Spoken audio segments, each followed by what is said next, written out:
Madame, Monsieur, bonjour et merci de nous choisir pour un nouveau forum consacré pour la première partie à l'actualité politique des deux pays de l'Afrique de l'Ouest, la Guinée et la Côte d'Ivoire. Dans les deux pays, les deux présidents sortants rassurent de leur engagement d'organiser des élections libres, transparentes et démocratiques. Mais le doute sur la crédibilité de ces deux scrutins qui auront lieu en octobre persiste, beaucoup croyant les dés électoraux déjà pipés. Qu'en est-il du point de vue de la science politique? Nous en parlons avec un politologue, expert électoral, qui nous fait l'honneur d'être au plateau aujourd'hui. Madi Mohamed Diabakate, bonjour. Bonjour Gilles Boko. Madi Mohamed Diabakate est aussi écrivain. Il a plusieurs ouvrages à son actif.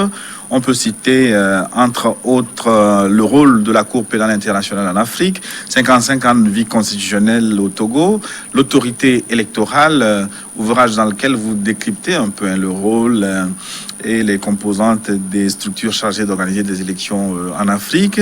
Vous avez écrit aussi Le Proposant et J'affirme. Qu'est-ce que vous proposez? Qu'est-ce que vous affirmez, Madi Mohamed Diabakate? Bon, vous savez, c'est vrai qu'au début, mon premier ouvrage a cherché à être à l'international. Mais après, je me suis dit qu'il y avait beaucoup de sujets sur lesquels on devait se prononcer au niveau national. Et donc, vous allez voir qu'après, tout a été orienté vers le contexte national.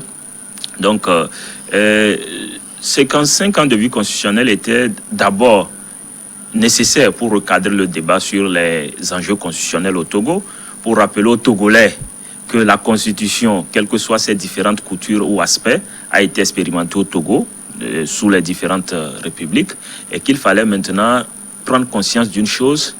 On a passé notre temps à se focaliser sur les individus au lieu d'appliquer les textes qu'on s'était donnés.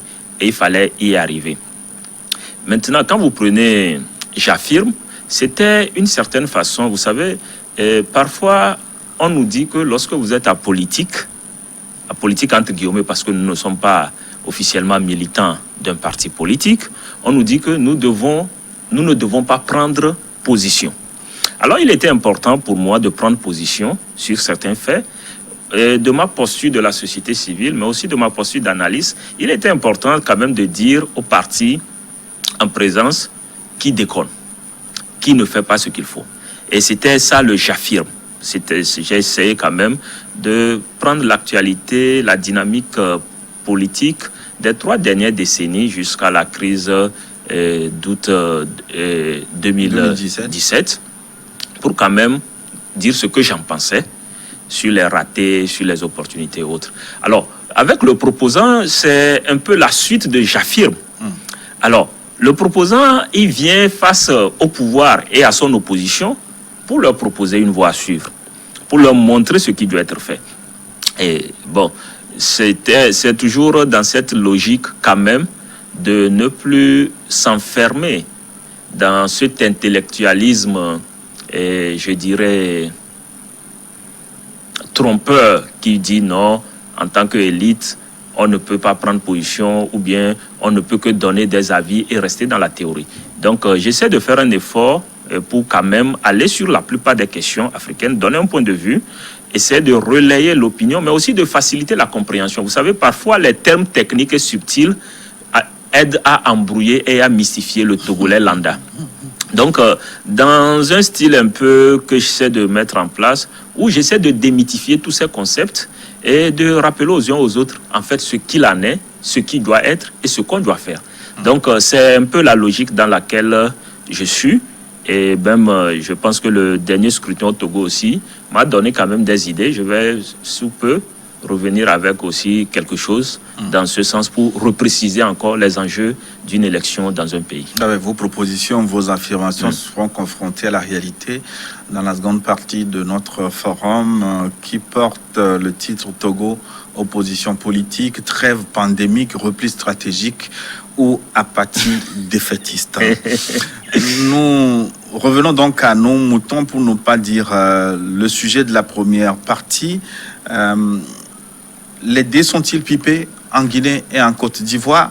Avant de répondre spécifiquement à cette question, j'aurais voulu de vous une typologie de la fraude des élections, parce que vous avez beaucoup travaillé sur les élections en Afrique, et les critiques et les élections mal organisées ont pignon sur rue sur le continent. Alors quand on parle de fraude, quelles sont les différentes catégories? Est-ce qu'on peut avoir une typologie, si on peut l'appeler ainsi, de la fraude lors des élections en Afrique? Ok, j'essaierai de revenir sur tous ces aspects en sortant effectivement de ce schéma mystificateur ou intellectuel, typologie, tout ça. Non, je vais aller, comme le disent les Ivoiriens, je vais parler mon bec directement sur les différents enjeux. D'abord, sur la question électorale, comme vous venez de le dire, mon second ouvrage portait sur l'autorité électorale à l'épreuve de l'alternance démocratique au sommet de l'État. Vous savez, en fait, dans la plupart des pays africains, au lendemain de la Baule, les gens étaient allés à la Baule et à la Baule, ils ont reçu une instruction. L'instruction était de passer... François Mitterrand a un discours célèbre pour déclencher le mouvement démocratique en Afrique. Pour déclencher le mouvement démocratique en Afrique. Et bien évidemment, quand on en est revenu, des gens disaient que l'Afrique n'est pas prête pour la démocratie. Des gens disaient non. Quand vous voyez la déclaration de Bamako de l'OIF, il fallait maintenant contextualiser ou faire des démocraties originelles et à l'africaine. Certains même parlaient de démocratie tropicale. Voilà. Alors, et c'est dans ça que nous sommes. Et avant même de poursuivre, je vais peut-être dire qu'il nous faut prononcer 1 minute de silence en l'honneur du multipartisme qui n'existe plus en Afrique. Le multipartisme n'existe plus en Afrique. Nous sommes retournés au parti unique de fait. Ah bon. Nous sommes retournés aujourd'hui au parti unique de fait. Pourquoi? Parce que le processus démocratique, dans certains pays, quand nous prenons aujourd'hui la Guinée et la Côte d'Ivoire, d'abord, au-delà du fait qu'on a parlé de démocratie, on a constaté que ce sont les mêmes systèmes qui sont restés au pouvoir dans ces pays. Quand vous prenez la Côte d'Ivoire, il a fallu un coup d'État militaire pour que les choses aillent dans un semblant maintenant d'alternance démocratique. Sinon, au lendemain de la conférence de la Baule, le président Oufoué est resté. Il a organisé les élections, il a contrôlé les élections, il est resté avec son équipe et il a fait. Quand il est décédé, Bédié l'a pris et est resté dans cette dynamique. Donc, il a fallu un coup d'État pour dégager. Vous prenez la Guinée, c'est la même chose. La conférence de la Baule n'a rien changé à la situation de la Guinée. Et même quand le président était décédé, les gens voulaient perpétuer le système. Il a fallu encore un militaire, Dadis Camara, pour mettre les pieds dans les plats. Et bon, lui-même, il en a tellement mis qu'à un moment donné, les gens ont compris que ce pays avait besoin d'être sauvé et on est allé aider ce pays. Puisque lui-même, il a failli mourir encore d'un coup d'État entre guillemets. Et on est allé dans une transition. Mais il y a quand même des contre-exemples intéressants. Le Bénin, quand même, a eu plusieurs alternances à la tête de l'État. Non, je pense que... Je peux vous ajouter le Niger dans une certaine mesure. Non. Le Niger, je vous ferai part aussi d'un coup d'État. Non, je le dis parce que je veux être dans mon débat, être sur ces deux pays. On pourra parler des autres pays où il y a eu des mutations après. Mais je veux vraiment être assez précis pour que les gens puissent comprendre les véritables enjeux. Alors, au lendemain de la Baule, si en Guinée, tout comme en Côte d'Ivoire, les partis qui étaient là et qui étaient contestés ont su reprendre la main sur le processus électoral, ont su le contrôler et ont su se donner la victoire, ça veut dire qu'en réalité, la Baule a été un discours fanfaronné, claironné, mais les gens n'ont pas voulu suivre la dynamique. Les gens se sont adaptés au contexte de la Baule. Ils veulent l'élection. Ils veulent le multipartisme. On donne. Mais on organise les élections de sorte à ce que, à la fin, c'est celui qui organise qui gagne. Donc, vous voulez dire que les partis politiques, dans le contexte politique des deux pays, ne sont que des coquilles vides? Non, c'est pourquoi je vous dis qu'il est temps de demander 1 minute de silence en l'honneur du multipartisme en Afrique, et surtout dans ces deux pays. Je reviendrai en deuxième partie sur notre pays. Mais ça veut dire que dans ces différents contextes, les gens ont voulu jouer le jeu parce que des conditions étaient posées, mais les gens n'ont pas voulu relâcher. L'expression du peuple n'a jamais été consacrée au lendemain de la bolle dans ces différents pays. Il a fallu à un moment donné que des militaires rentrent dans le jeu, qu'on parle de coup d'État, avant de voir un semblant de dégel dans l'approche électorale. Et vous allez voir que ce soit en Guinée, pour que Alpha Condé arrive au pouvoir, ou en Côte d'Ivoire, il a fallu l'implication de l'assistance électorale internationale dans ces deux pays, pour que des élections ou bien des scrutins puissent être organisés et dans une certaine mesure être acceptés. Mais quand vous allez au fond, que ce soit en Guinée, où Cellou Dalein Diallo n'a jamais accepté sa défaite face à Alpha Condé, parce qu'il a vu une marge de progression qu'il avait au premier tour. Après, il y a eu tout un go-slow qui a été enclenché. Ouais. Et finalement, de près de 3 mois. oui, et finalement, on va à un deuxième tour et bon, on lui apprend qu'il n'est pas élu. Vous prenez la Côte d'Ivoire. Premier coup d'État, c'est Gueye qui est là, il veut se rempiler. Gbagbo vient, malgré tout, Gueye se déclare vainqueur. Et Gbagbo passe par la rue pour pouvoir récupérer ce fauteuil. Fauteuil dont il ne va pas jouir assez longtemps. Il va hériter d'une rébellion qu'il va gérer jusqu'à ce qu'on passe également à ce scrutin à la fin de l'année 2010 où dans les accords, il avait été convenu que ce scrutin, les résultats ou l'issue de ce scrutin sera certifié par le représentant spécial du secrétaire général des Nations Unies en Côte d'Ivoire. Le fameux Choi. Voilà. Et donc, ça veut dire qu'en fin de compte, les résultats sont donnés. Gbagbo aussi refuse. Mais on lui dit, bon, celui qui doit certifier dit que ce n'est pas toi qui as gagné. Nous, on ne veut pas savoir ce qui se passe. Il faut mettre de l'ordre. Le certificateur a désigné un vainqueur. Donc, on s'aligne sur le vainqueur. Et on a tous vu ce qui s'est passé en Côte d'Ivoire. Ce qui veut dire en réalité que dans tous ces pays, à un moment ou à un autre, on peut avoir des rendez-vous historiques où les scrutins, on essaie de les rendre dans les normes. Mais le contexte et les enjeux font que dans tous ces pays, les scrutins restent plombés et pipés. Alors, je vais en venir à la fraude. Tout à fait. Avant de revenir à la fraude, moi, je voudrais rentrer un peu dans votre parenthèse ouverte sur le requiem des partis politiques. En Côte d'Ivoire, c'est quand même exagéré, votre prise d'opposition, parce qu'il y a une forme de vitalité politique au sein des partis politiques. Vous avez le PDCI d'un côté, qui a quand même une base électorale. Le FPI de Laurent Gbagbo, ce n'est plus à démontrer. Ils ont leurs militants. Et de l'autre côté, le RDR, sans oublier le dernier mouvement créé par Guillaume Soro. Tous ces partis ont quand même une certaine vitalité, une vie politique. Vous savez, au début des années 90, on pouvait parler de partis politiques en Afrique et de conviction. Il n'y en a plus. Il n'y a plus de militants convaincus ou de réels sympathisants en Afrique. Aujourd'hui, dans la plupart de nos partis politiques, on retrouve tous des prédateurs qui attendent le bon moment pour pouvoir quand même être récompensés pour leur engagement.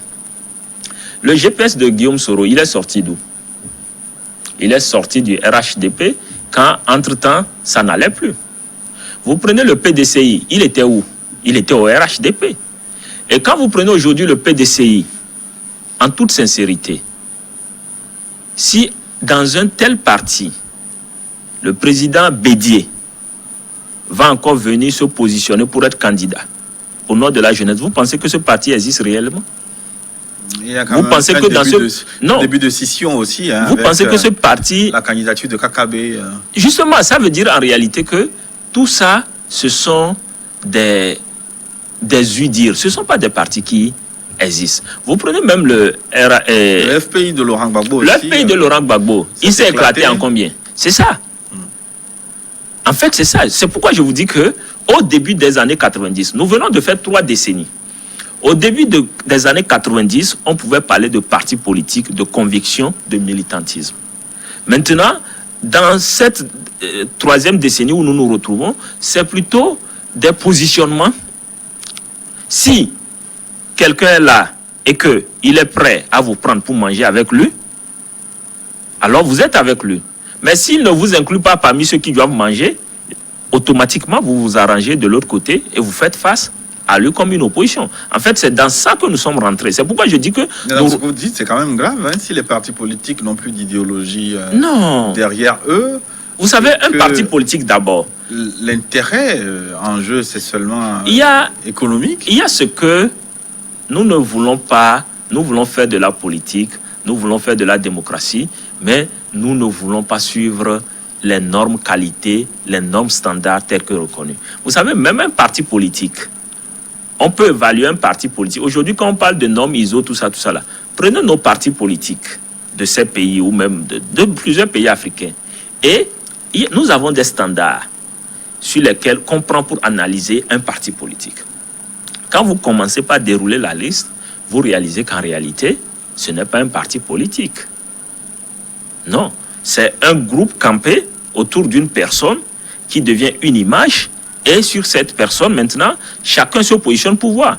Aujourd'hui, systématiquement, vous trouvez un chômeur, il doit être de l'opposition. Le jour où il a un emploi, soit il dit pour raison professionnelle, je ne dois pas m'afficher politiquement. Soit il s'affiche politiquement pour celui qui est au pouvoir et lui a donné un emploi. Ça s'arrête là. Donc, c'est dans ça que nous nous retrouvons. Nous n'arrivons pas à construire des partis politiques en Afrique. Un pays comme la Côte d'Ivoire, souvenez-vous, il fut un temps, c'était Gbagbo Laurent et Ouattara qui avaient fait alliance contre Bédié.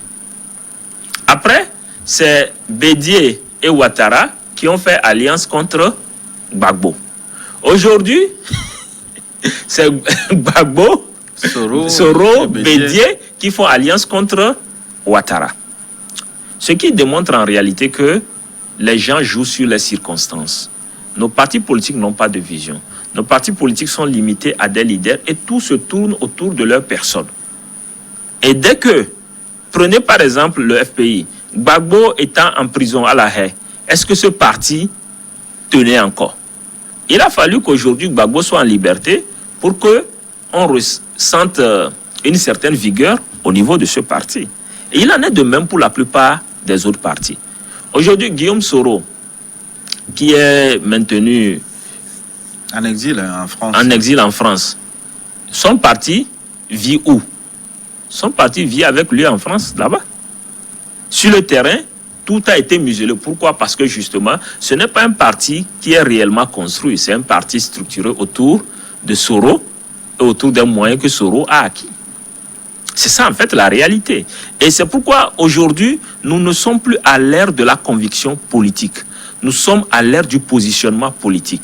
Chacun attend son heure patiemment dans son coin et est prêt à bondir dès que possible. C'est ça. Ce schéma-là est valable pour la Guinée aussi? Effectivement, il est valable pour la Guinée. Vous savez, je suis un peu attristé parce que il y a la nature humaine, elle est et reste la même, hein, sauf que nous apprenons pas.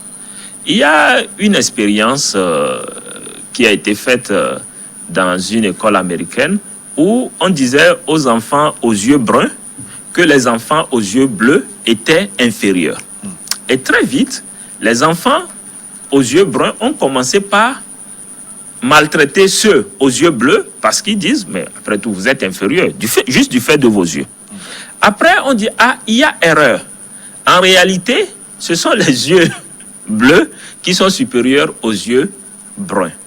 Alors, vous allez vous dire que, après ce que les yeux bleus ont vécu, ils ne vont pas répéter la même chose. Et pourtant, eux aussi maintenant, ils sentent leur heure venue et c'est eux qui martyrisent ceux qui ont les yeux bruns. Pour dire qu'en réalité, dès qu'on a le pouvoir et on pense avoir le pouvoir, on oublie tout ce que le pouvoir peut nous amener à faire de mal ou de mauvais et on se met dans des postures pour faire des choses que nous-mêmes, quand on était dans une position antérieure, on ne faisait pas. Et c'est ça aujourd'hui en réalité qui se joue. Quand vous voyez les conditions dans lesquelles Alpha Condé, grand chantre de l'opposition africaine, plusieurs fois emprisonné. Voilà. Vous voyez Ouattara, victime de Bédié, victime de Gbagbo, qui finalement est arrivé. Et aujourd'hui, vous voyez comment il se comporte. Vous comprenez en réalité que on a un problème. On a un problème. On a un problème. Je ne vais pas dire un problème d'éducation, mais on a un problème fondamental sur la gestion du pouvoir en Afrique. Donc, du coup, il me semble que vous êtes d'accord avec la section qui dit l'Afrique n'est pas mûre pour la démocratie. C'est ça que vous voulez dire? Non, je ne dirais pas qu'elle n'est pas mûre pour la démocratie, mais je dirais que l'Afrique n'a pas en réalité de leaders qui ont une vision pour l'Afrique. Ce sont des gens qui ont une vision du pouvoir pour eux-mêmes. C'est ça en fait. Ce sont des gens qui pensent qu'ils sont incontournables, leur heure a sonné et ce qu'ils veulent, c'est ça qui doit passer. Est-ce que ce n'est pas le contexte, l'histoire, la culture aussi qui crée ces formes de leadership qui se recentrent sur une personne? On l'appelle sous nos cieux le culte de la personnalité. Oui, mais si vous avez eu la chance... Il y a l'expérience des empereurs. Si vous avez eu la chance d'être de l'autre côté et de voir ce culte de la personnalité et de le condamner, et vous-même vous arrivez aujourd'hui, vous voulez rééditer le culte de la personnalité, en réalité, ça veut dire que vous n'avez rien appris.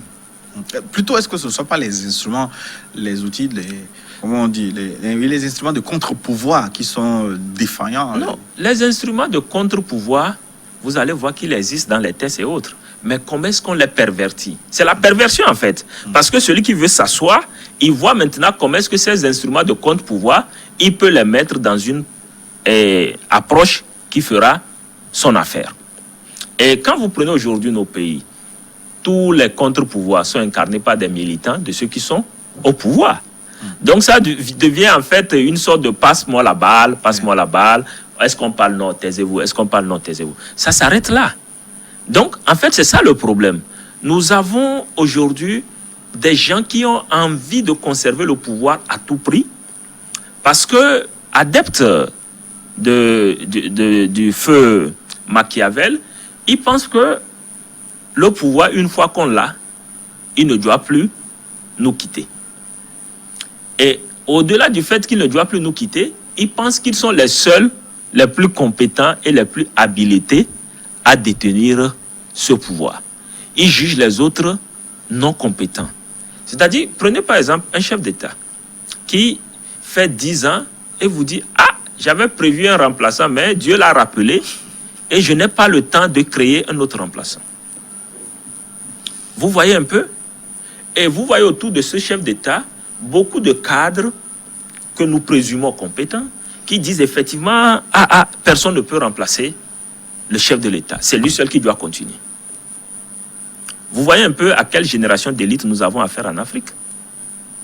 Et dans ce contexte, qu'est-ce que l'Africain peut espérer aujourd'hui de ses gouvernants, qu'ils soient de l'opposition ou qu'ils soient du pouvoir, s'il n'est pas sûr que ces personnes ont réellement la conviction de construire des États, de passer. Vous ne pouvez pas être un leader et dire que vous avez derrière vous des gens qui ne sont pas compétents. Pourquoi vous en faites usage alors?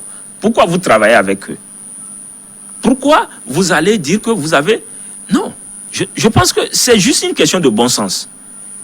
Il faut juste voir le bon sens. C'est ce que le citoyen doit voir. Il faut laisser toutes ces affaires de texte, de qui a écrit quoi, que la loi permet. Non. C'est-à-dire, quand on veut construire un pays, quand on veut construire une affaire, on fait de sorte à ce que les collaborateurs puissent être là et répondre quand il le faut. Mais le problème, pour ne prendre que l'exemple de la Côte d'Ivoire, c'est qu'il y a une guéguerre fratricide entre les cadres qui peuvent succéder à M. Ouattara. Une guerre fratricide, il faut juste réguler les choses pour que les élections soient de vraies élections. Et le peuple s'exprimera pour savoir qui est compétent pour passer et le diriger ou qui ne l'est pas. Oui, mais qui désigner pour ne pas créer des... Le problème, il est où? Pourquoi on veut désigner quand, à la base, on a un rassemblement hétéroclite? En fait, c'est ça. Il faut voir d'où on est parti.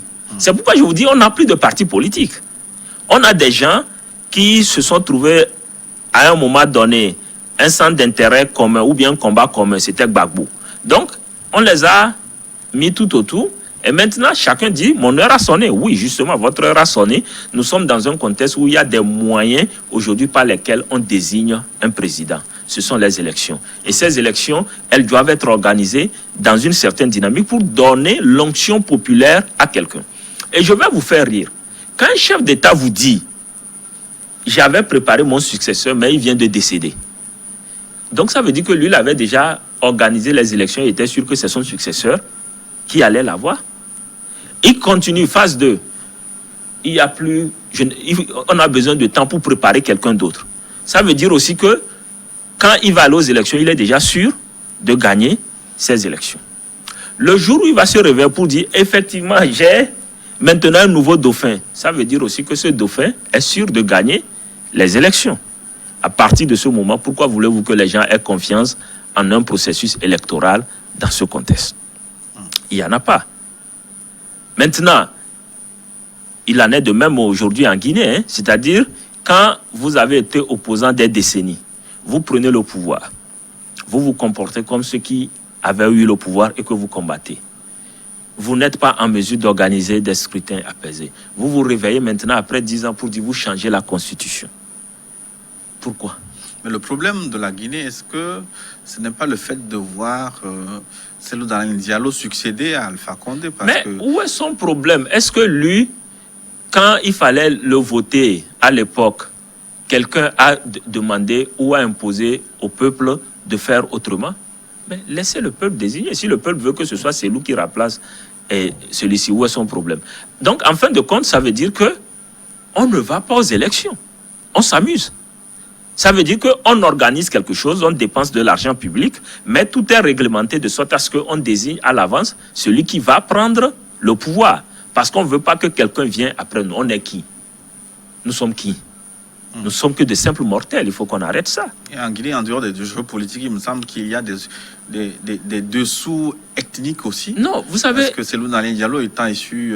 Les dessous ethniques, moi c'est... En Peul, il se dit là-bas que les Peuls ont du mal à accéder aux pauvres. Non, vous savez, moi ce sont des schémas dans lesquels je n'aime pas conduire les Africains. C'est-à-dire... Mais ce sont des réalités quand même, non? Ces réalités-là. C'est nous qui les construisons et c'est nous qui les entretenons. L'exemple le plus simple que les gens doivent prendre et comprendre, prenez l'exemple du Rwanda. Quand le colon était arrivé, c'était les mêmes. Après, le colon a réussi à dire qu'il y en a qui sont des Hutus, il y en a qui sont des Tutsis. Oui. Alors qu'eux-mêmes, ils savent qu'ils étaient les mêmes. Différenciables seulement par des têtes de bœuf. Hein. Voilà. Le nombre de têtes de Justement. bœuf. Et donc, ils ont alimenté cette division au point où aujourd'hui, eux-mêmes, ils sont capables de dire entre eux que toi, tu n'es pas tel, tu es tel. Et on a vu là où ça nous a conduit. Parce qu'à un moment donné, quelqu'un, effectivement, en prenant l'exemple des yeux bruns et des yeux bleus, quelqu'un a dit que je suis supérieur à l'autre et il faut que l'autre se mette à chose. Si aujourd'hui, moi je dis, parfois les gens disent que nous avons hérité du découpage de la conférence de Berlin. Je suis d'accord. Mais dans nos anciens empires, est-ce qu'on était un peuple unique? Non. Quand vous prenez l'ancien empire, le fameux empire du Mali d'alors, mais tous ceux qui composaient cet empire n'étaient pas du même groupe ethnique. Et dans ces différents empires, effectivement, il y avait plusieurs groupes ethniques, il y avait plusieurs grands peuples. Et les gens, il y avait un système de vassal qui était organisé autour d'un empereur. Ce qui veut dire qu'en réalité, même avant le découpage de la conférence de Berlin, on n'avait pas de problème ethnique, mais on avait un pouvoir qui permettait d'assujettir les gens d'une communauté, d'une zone donnée, sous une principale communauté. Et vous payez des taxes. C'est une forme de décentralisation. Voilà. Donc, ça veut dire qu'en réalité, je suis d'accord qu'aujourd'hui, quand vous prenez mon groupe ethnique, nous nous retrouvons au Ghana, nous nous retrouvons en Côte d'Ivoire, certains sont au Bénin et moi je suis au Togo. Mais ça ne veut pas dire que ça change fondamentalement. Ça ne change pas fondamentalement. C'est juste que c'est comme aujourd'hui, vous quittez votre coin quelque part, vous allez construire quelque part, ça ne change pas votre identité. Vous avez juste changé de quartier, vous avez changé de lieu de résidence.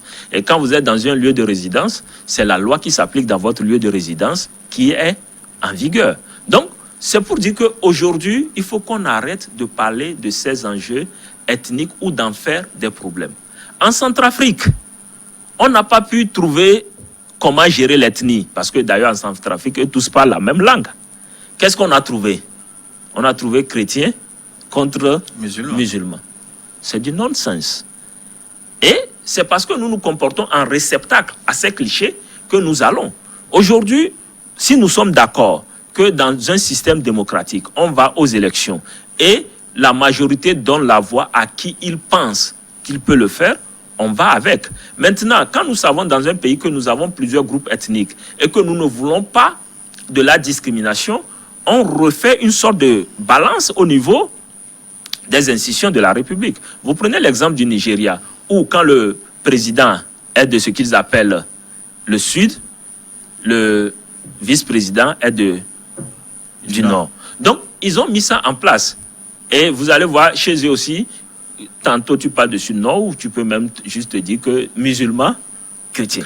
Voilà. Donc, il y a des approches qu'on peut mettre en place. Quand on parle de cogestion, vous avez dans des pays où, quels que soient les résultats des élections, les trois, surtout les deux principaux, l'exécutif et le législatif, quelle que soit l'issue du scrutin, le parti qui a l'exécutif ne peut pas contrôler le législatif. Ça veut dire que on essaie de faire de sorte à éviter que ce soit les mêmes qui contrôlent tout. Donc tout ça, ça peut s'écrire, ça peut être décidé. Mais certains ont expérimenté ce schéma-là. Il me semble que le Burundi l'a même constitutionnalisé, mais ils n'ont pas pu l'appliquer. Non, bon, le Rwanda l'a appliqué. C'est déjà bon.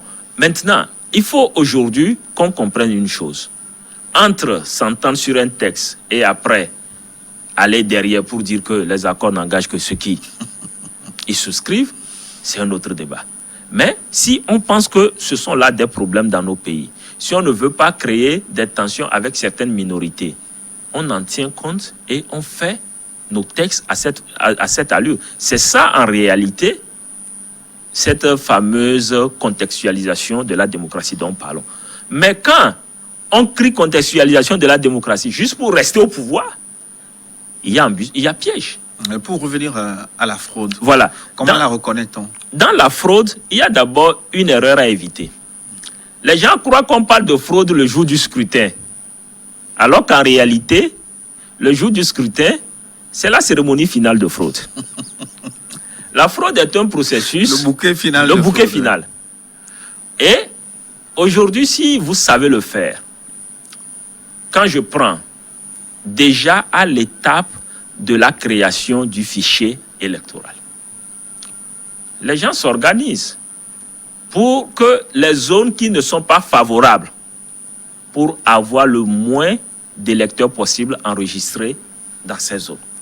Ça veut dire qu'on crée des problèmes techniques. On crée des problèmes techniques, on fait des acrobaties, ou même on amène les gens à boycotter le processus dans une zone donnée, et après on met les moyens, tout ce qu'il faut pour que le processus marche dans une zone donnée où on est sûr de pouvoir rafler la mise. Donc on biaise. On biaise, bien évidemment. Quand vous prenez après ce qu'on appelle le découpage électoral... Même pour rester sur le fichier électoral, on peut le gonfler aussi. Hein. Effectivement. Vous savez, ce qui est intéressant, je ne sais pas si vous avez lu le rapport de la CEDEAO quand ils ont envoyé leur mission d'expertise en Guinée, et ils ont relevé que ce fichier était gonflé de près de 2 millions d'électeurs. Hein. Ça veut à dire quoi servent ces électeurs fantômes? Non, ces électeurs fantômes, quand la machine est bien huilée, ils n'ont même pas besoin de venir voter. C'est juste que vous faites la pondération et après vous les ajoutez aux réels électeurs et vous avez le résultat à la fin. Ça veut dire que vous avez une marge... Vous avez une marge conséquente et considérable. Ouais, qui vous permet surtout dans une élection présidentielle où la circonscription électorale est unique. Ça veut dire que si vous allez à une élection avec des adversaires et que vous vous êtes déjà arrogé 2 millions d'électeurs fictifs, dont les résultats fictifs viendront s'ajouter aux résultats de base. Donc ça veut dire que vous avez entre 15 et 20% déjà acquis. C'est acquis. Et donc, ce sont des systèmes, vous savez, malheureusement, quand on parle de techniciens, de compétents, les gens sont bons, mais chacun cherche dans quel domaine prospérer maintenant. Il y a d'autres qui prospèrent dans des domaines peu recommandables. Il y a d'autres aussi qui le font dans des domaines sensés en disant, bon, c'est pour la bonne pratique. Mais il y a aujourd'hui des experts qui peuvent vous dire, OK, je vous mets en place un logiciel pour la compilation des résultats.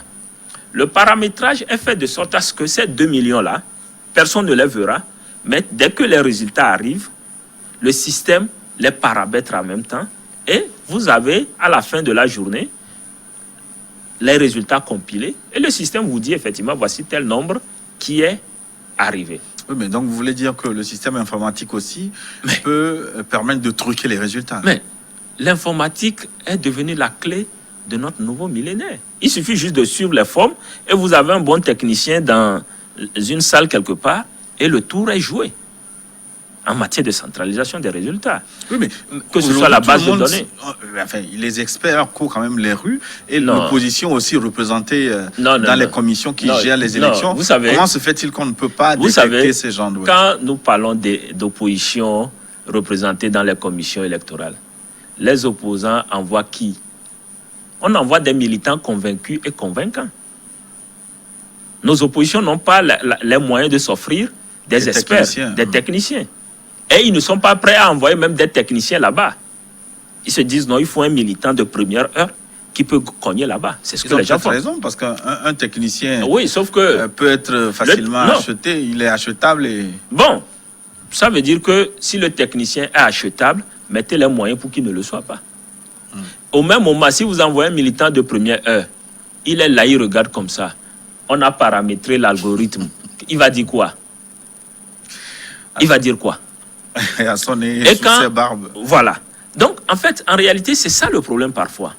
Nos oppositions ne mettent pas les moyens pour trouver l'expertise adéquate. Je peux comprendre que nos oppositions dans les pays africains n'ont pas les moyens, mais en réalité, ils peuvent mutualiser leurs moyens et s'offrir une expertise. Mais si c'est une question de moyens, quelle opposition en Afrique peut rivaliser avec les pouvoirs en place?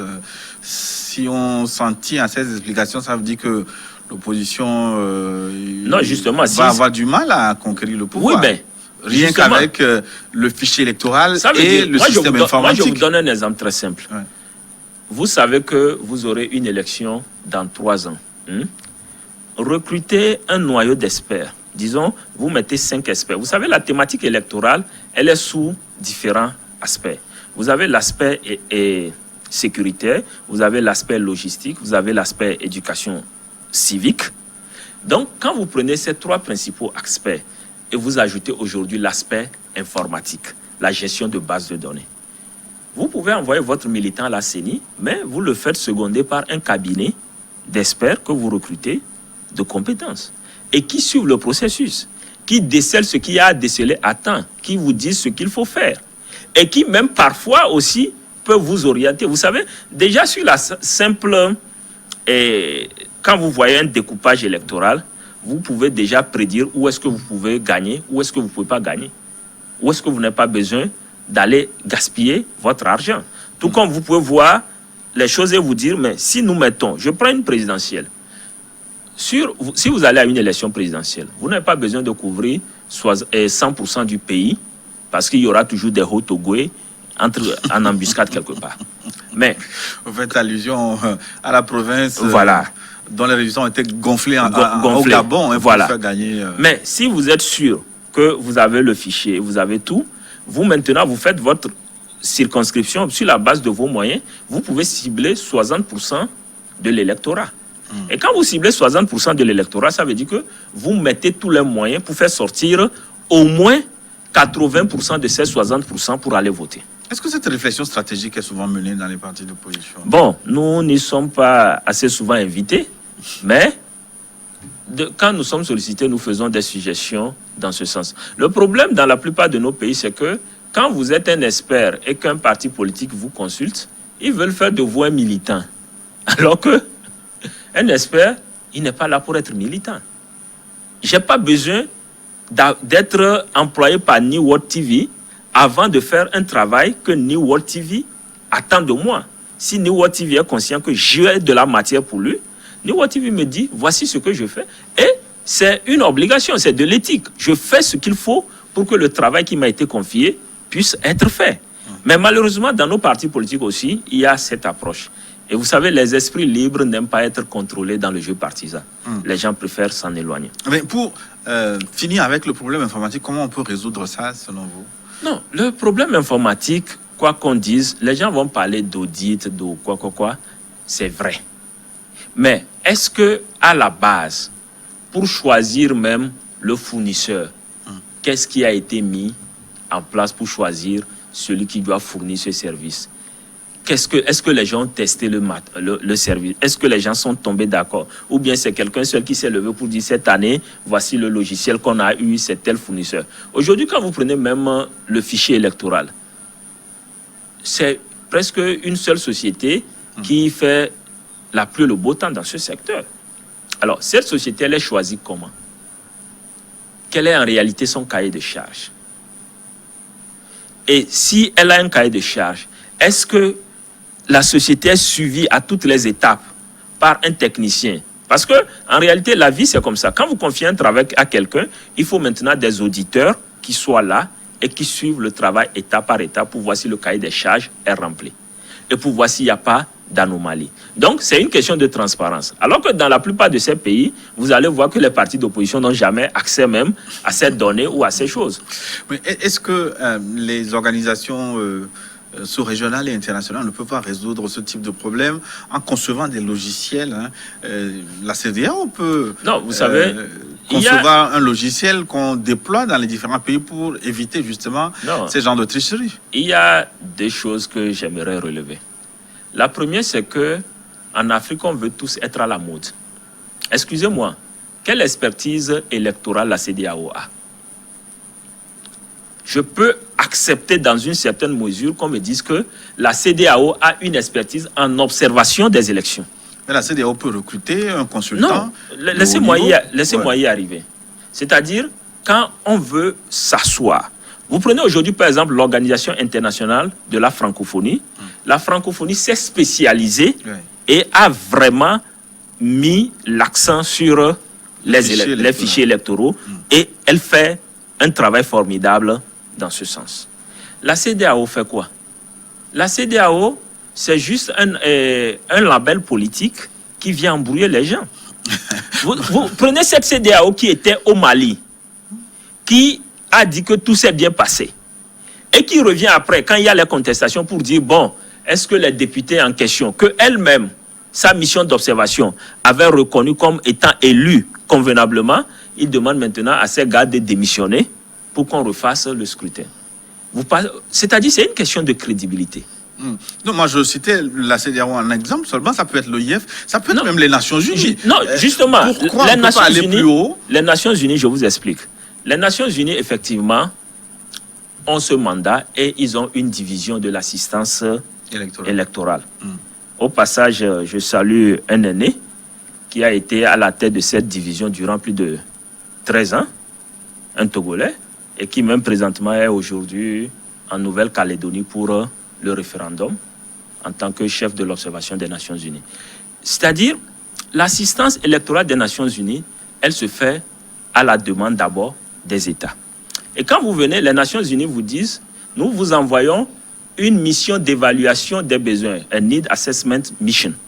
Et c'est la mission qui vient et qui dit, bon, voilà votre système électoral. Voici ce que nous pensons qu'il faut renforcer. Maintenant, l'État lui dit, bon, c'est bon, mais moi, c'est ça là, je veux. OK. Par rapport à ça, la mission fait un rapport, on dit, OK, est-ce qu'on peut apporter cet appui à l'État dans ce qu'il a demandé?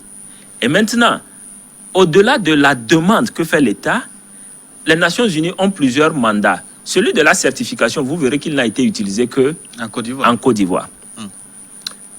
Quand vous prenez un pays comme la RDC en 2006, ce sont les Nations Unies qui ont piloté le processus électoral. Ça veut dire même que la CENI était là, mais c'était 50-50. La Nations Unies et la CENI en RDC ont piloté entièrement le processus électoral et ont fait valider tout. Ça veut dire que tout dépend de ce que vous demandez et ce que la classe politique demande dans son ensemble. Maintenant, quand vous prenez un pays comme le Togo et certains pays africains, vous allez voir que depuis les 5 ou 10 dernières années, beaucoup disent on n'a pas besoin d'expertise internationale. Parce que les élections sont financées sous fonds propres. Sur fonds propres, c'est le nouveau slogan. Et on cherche maintenant juste des observateurs pour venir observer. Quand vous prenez une observation électorale, il y a ce qu'on appelle le short term et le long terme. Même le long terme, il reste avec des limites. Parce que quand on te dit long terme, dans le jargon, c'est au maximum 2 mois ou 3 mois. Alors que les élections ne s'organisent pas en 2 mois ou 3 mois.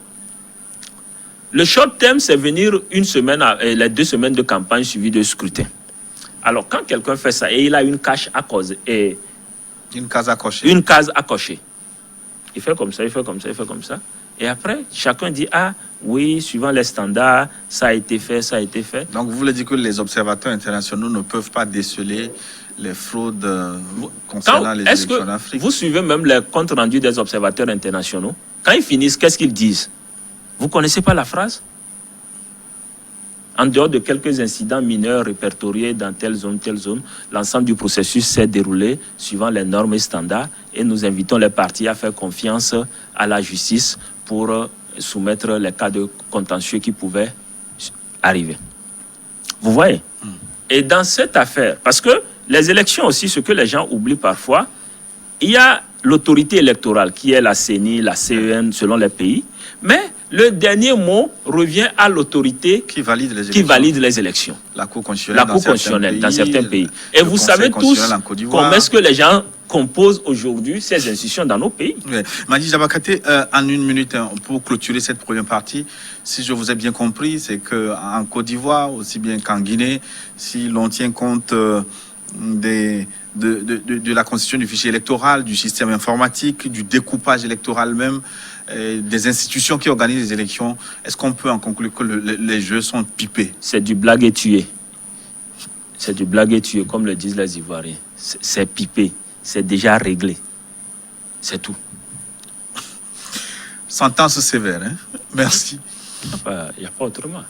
Merci, Madi Diabakate. On va s'arrêter là pour la première partie de New World Forum.